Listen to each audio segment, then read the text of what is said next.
بسم اللہ الرحمن الرحیم۔ ناظرین کرام، جن کو نماز میں خیالات آتے ہیں وہ لوگ توجہ سے سنیں، اس سے کیا ہوتا ہے۔ ایک بھائی کا سوال ہے کہ میں جب نماز کے لیے کھڑا ہوتا ہوں تو پتہ نہیں کہاں کہاں کے گندے اور برے خیالات میرے دماغ میں آنا شروع ہو جاتے ہیں۔ مجھے ڈر لگتا ہے کہ کہیں میرا ایمان تو نہیں ختم ہو گیا۔ ایک اور بھائی نے پوچھا کہ میں جب مصلی پر کھڑا ہوتا ہوں تو مجھے گھر کے جھگڑے، کاروبار کی ٹینشنز اور وہ باتیں یاد آتی ہیں جو میں عام زندگی میں بھول چکا ہوتا ہوں۔ کیا میری نماز ہو بھی رہی ہے یا میں صرف ٹکریں مار رہا ہوں؟ اور ایک تو ایسا سوال آیا کہ جس نے میرا دل دہلا دیا۔ ایک نوجوان بھائی کہتا ہے کہ میں ان برے خیالات سے اتنا تنگ آ گیا ہوں کہ اب میرا نماز پڑھنے کا دل ہی نہیں کرتا۔ میں نے نماز چھوڑ دی ہے کیونکہ مجھے لگتا ہے کہ اللہ میری نماز قبول ہی نہیں کر رہا۔ دوستو، اگر آپ کے ساتھ بھی ایسا ہو رہا ہے، اگر آپ بھی مصلی پر کھڑے ہو کر دنیا کے کاموں میں کھو جاتے ہیں تو یاد رکھیں کہ آپ اکیلے نہیں ہیں۔ آج میں آپ کو وہ حقیقت بتانے والا ہوں جو آپ کا ڈر ختم کر دے گی۔ میں آپ کو اس خفیہ دشمن کا نام بھی بتاؤں گا جو خاص طور پر آپ کی نماز پر ڈیوٹی دیتا ہے۔ آج کی یہ گفتگو آپ کی زندگی کی سب سے اہم پیشکش ثابت ہوگی، کیونکہ اگر آج آپ نے یہ بات نہ سمجھی تو شیطان آپ کو عبادت سے دور کر کے ہی دم لے گا۔ میں آپ کو ابھی اسی ویڈیو میں وہ نبوی طریقہ اور وہ حل بتاؤں گا جو احادیث کی روشنی میں ہمیں ملتا ہے، لیکن ایک بات پہلے ہی اپنے پلے باندھ لیں کہ اگر آپ نے اس پیغام کا ایک بھی حصہ چھوڑ دیا تو کل کو جب آپ مصلی پر کھڑے ہوں گے اور وہی خیالات دوبارہ آئیں گے تو پھر آپ کے پاس بچاؤ کا کوئی راستہ نہیں ہوگا۔ وہ ایک خطرناک غلطی کیا ہے جو ہم سب نماز میں کرتے ہیں، وہ ابھی میں بتانے لگا ہوں۔ دوستو، اب میں آپ کو وہ 5 بڑے پوائنٹس بتانے لگا ہوں جن پر میں نے آج کی اس پوری ریسرچ کو ڈیزائن کیا ہے۔ اگر آپ نے ان 5 باتوں کو سمجھ لیا تو میں اللہ کے حکم سے دعوے سے کہتا ہوں کہ آج کے بعد آپ کی نماز کبھی بوجھ نہیں بنے گی۔ پہلا پوائنٹ، ہم یہ جانیں گے کہ کیا ان برے خیالات سے واقعی آپ کی نماز ٹوٹ جاتی ہے یا صرف آپ کا وہم ہے۔ دوستو، اس کا جواب آپ کو حیران کر دے گا۔ دوسرا پوائنٹ یہ ہے کہ میں آپ کو وہ بڑی خوشخبری سناؤں گا جو خود اللہ کے رسول صلی اللہ علیہ وسلم نے ان لوگوں کو دی ہے جنہیں نماز میں وسوسے آتے ہیں۔ یہ سن کر آپ کا اپنی نمازوں پر یقین بڑھ جائے گا۔ تیسرا پوائنٹ، ہم اس خفیہ دشمن کا نقاب اتاریں گے جس کا نام مستند روایات میں آیا ہے اور جو خاص طور پر آپ کے مصلی پر ڈیوٹی دیتا ہے۔ چوتھا پوائنٹ، میں آپ کو وہ نبوی علاج اور وہ خاص طریقہ کر کے دکھاؤں گا جس سے یہ دشمن سیکنڈوں میں آپ کی نماز سے بھاگ جائے گا۔ اور پانچواں پوائنٹ تو سب سے اہم ہے، میں آپ کو وہ 2 کام بتاؤں گا جو اگر آپ نے وضو کے وقت اور نماز کے دوران کر لیے تو شیطان آپ کے قریب آنے کی جرات بھی نہیں کرے گا۔ دوستو، نماز کی ان گتھیوں کو سلجھانے سے پہلے ایک بہت بڑا انکشاف سن لیں۔ آپ کو لگتا ہے کہ یہ خیالات گناہ ہیں، لیکن حقیقت اس کے برعکس ہیں۔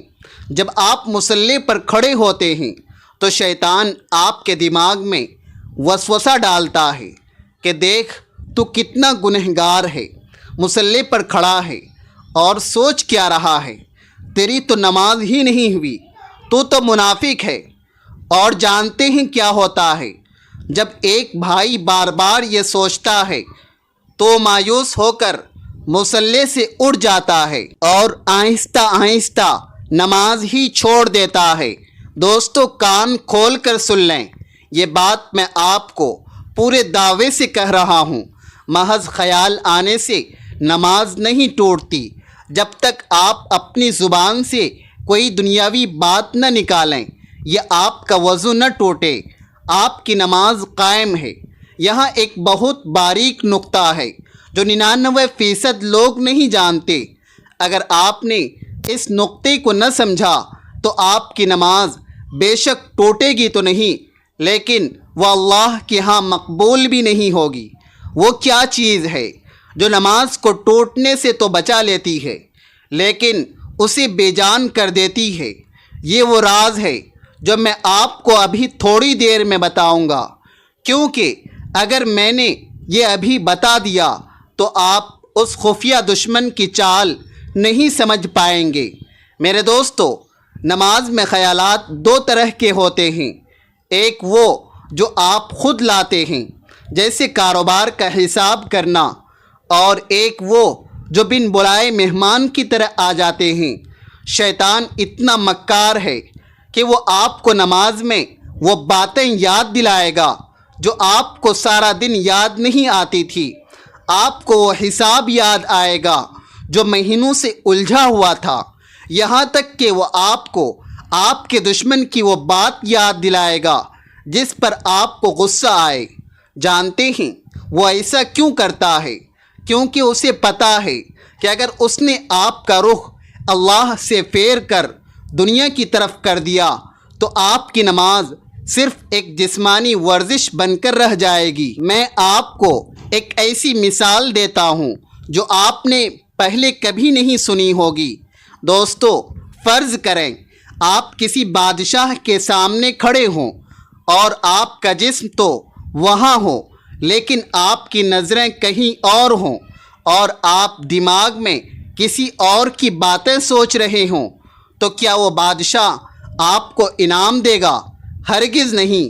نماز بھی ایسے ہی ہے، یہ اللہ کے سامنے حاضری ہے اور شیطان چاہتا ہے کہ آپ اس حاضری میں غیر حاضر ہو جائیں۔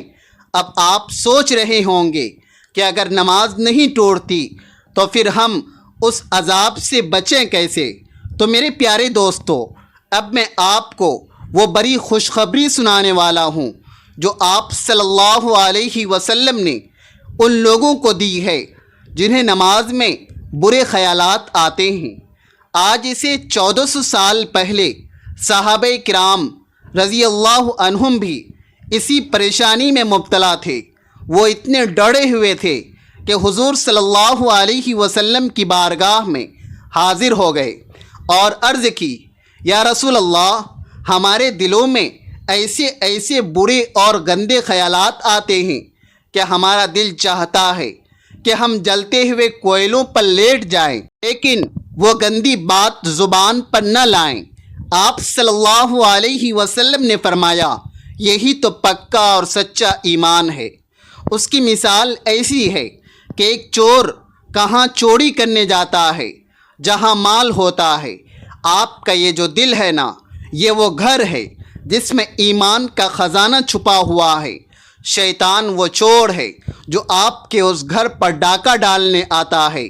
اگر آپ کے دل میں ایمان نہ ہوتا تو شیطان کو کیا ضرورت تھی کہ وہ آپ کی نماز میں آ کر آپ کو تنگ کرتا؟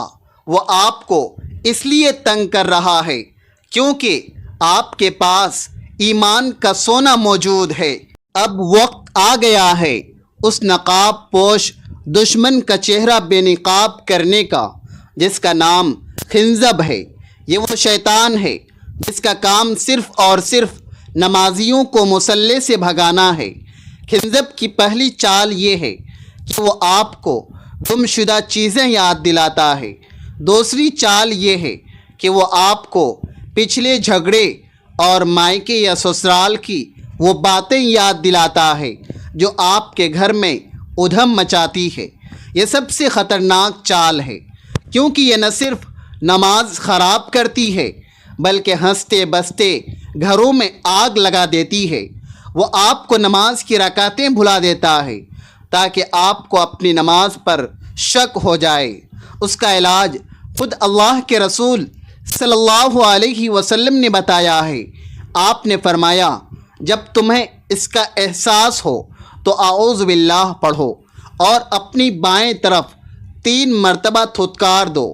یاد رہے تھتکارنے کا مطلب تھوکنا نہیں بلکہ صرف منہ سے ہلکی سی ہوا نکالنا ہے، جیسے ہم تھو تھو کرتے ہیں۔ اپنی گردن کو ہلکا سا بائیں طرف موڑیں اور 3 بار آہستہ سے اعوذ باللہ من الشیطان الرجیم پڑھ کر 3 بار بائیں طرف تھتکار دیں۔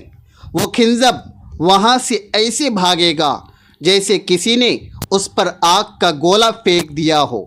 اب وہ 2 طریقے سن لیں جو آپ کی نماز کو مضبوط قلعہ بنا دیں گے۔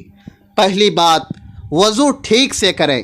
وضو صرف جسم دھونے کا نام نہیں بلکہ روح کو تیار کرنے کا نام ہے۔ جب آپ کا وضو کامل ہوگا تو آپ کے گرد نور کا ایک حالہ بن جائے گا جسے توڑنا شیطان کے بس کی بات نہیں ہوگی۔ دوسری بات، نماز کا ترجمہ سیکھیں۔ جب آپ کو پتہ ہوگا آپ الحمدللہ رب العالمین کہہ رہے ہیں تو اس کا مطلب ہے تمام تعریفیں اللہ ہی کے لیے ہے جو تمام جہانوں کا پالنے والا ہے۔ جب آپ کو لفظوں کا مطلب پتہ ہوگا تو آپ کا دماغ کہیں بھاگے گا ہی نہیں، وہ ان لفظوں کے پیچھے پیچھے چلے گا۔ اور دوسری بات، نماز کو ٹھہر ٹھہر کر پڑھیں۔ جلدی میں کی گئی نماز شیطان کی دعوت ہے اور سکون سے پڑھی گئی نماز رحمان کی خوشنودی ہے۔ ایک ایک لفظ کو چبا چبا کر ٹھہر ٹھہر کر ادا کریں جیسے آپ اللہ سے براہ راست کلام کر رہے ہوں۔ آخر میں وہ نشانی سن لیں جو بتائے گی کہ آپ کی نماز قبول ہو گئی۔ اگر نماز کے بعد آپ کے دل میں افسوس پیدا ہو کہ ہائے میں اپنی نماز میں اللہ کو صحیح طرح یاد نہیں کر سکا تو مبارک ہو، یہی وہ نشانی ہے کہ آپ کی نماز قبول ہو گئی، کیونکہ جس کی نماز قبول نہیں ہوتی تو وہ اکڑ کر مصلی سے اڑ جاتا ہے، لیکن جس کی قبول ہوتی ہے اللہ اسے عاجزی دے دیتا ہے۔ یا اللہ ہمیں ایسی نماز نصیب فرما جس میں صرف تو ہو اور تیرا ذکر ہو، ہمیں اس خنزب کے شر سے بچا لے، ہماری ٹوٹی پھوٹی نمازوں کو قبول فرما لے، آمین اللہم آمین۔ میرے دوستو، امید ہے کہ آج کی میری یہ مخلصانہ کوشش آپ کی زندگی اور آپ کی نماز بدل دے گی۔ اگر آپ کو لگتا ہے کہ اس پیغام سے کسی ایک بھائی کی بھی نماز بچ سکتی ہے تو اسے صدقہ جاریہ سمجھ کر ضرور شیئر کیجیے گا۔ اللہ تبارک و تعالی ہم سب کا حامی و ناصر ہو۔ اللہ تبارک و تعالی آپ سب کو خوش اور آباد رکھے، ہمیشہ ہنستے اور مسکراتے رہیں۔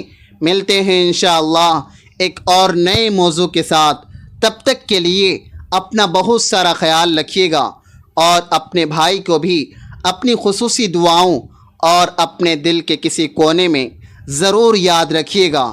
جزاک اللہ خیر واحسن الجزا۔